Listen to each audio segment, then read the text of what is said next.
ஆத்மா வணக்கம் ஐயா. சொல்லுமா.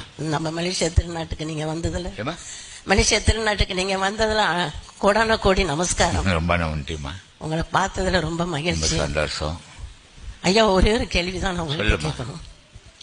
இப்ப நம்ம குடும்பத்துல நம்ம தாய் தந்தையோ இல்ல நம்ம கணவரோ நம்ம பிள்ளைங்களோ யாராவது இறந்துட்டா ஒரு வருஷத்துக்கு நீங்க அது செய்யக்கூடாது, கோயிலுக்கு போகக்கூடாது, ஏழ்கடல் தாண்டக்கூடாதுன்னு சொல்றாங்க.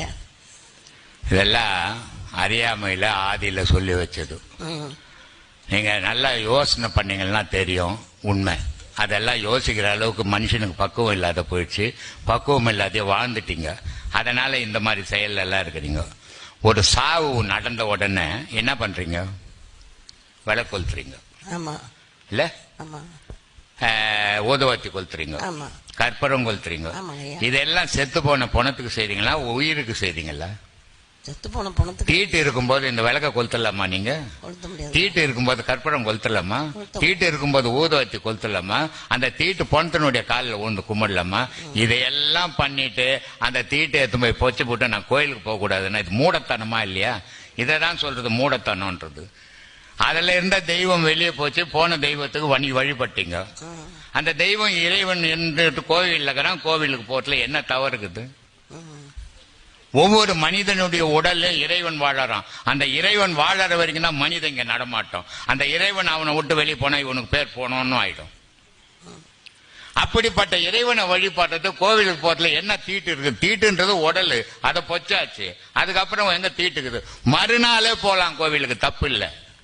உலகம் அதைத்தானே பேசுது. உலகம் சொல்றது நீயே எடுத்துக்கின. உனக்குன்னு ஒரு வழியை வகுத்துக்கோ. உலகத்துக்கு உண்மை தெரியாது இருக்கும். உனக்கு உண்மை தெரிஞ்சுன்னா நீ உண்மையான பாதையில போ. நீ ஏன் உன்னோத்தரை பாக்குற? உன்னோத்தரை பார்த்தீங்கன்னா இந்த கேள்வியே தேவையில்லையே உனக்கு. நீ போறப்ப உலகம் போற மாதிரி போலான்ட்டு வள்ளுவர் சொல்றாரு, வளத்தலும் அழித்தலும் வேண்டாம், உலகம் பழித்தது அழித்து விடுன்னு. உலகம் என்ன சொல்றா? உன் கும்பல்ல கூடி பழிச்சின்னு போ. நீ தனியா போன உன்னை கூப்பிட்டு கொட்டுவாங்கன்னு அந்த மாதிரி போயிடுங்க. இல்ல உலகத்தை எதிர்த்து உனக்கு சரி வழின்னா அதுல போ. எல்லா தாய் தாப்பம் இருக்கும்போது காலில் வந்து கும்பிடுறீங்க. அப்பா உன்ன மாதிரி அப்பனே இல்ல, ஏன்னா கோடிக்கணக்கில் எனக்கு செலவு பண்ணிட்ட.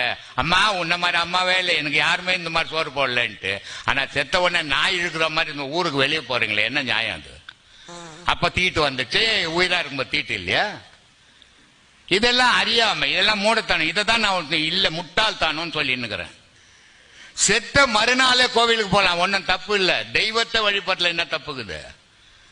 உள்ள வாழ்ந்ததும் தெய்வம் தான் மனிதனுக்குள்ள. அதுல என்ன தவறு இருக்குது? அதனால தப்பே கிடையாது. அதுதான் கேட்கணும். ரொம்ப சந்தோஷம்.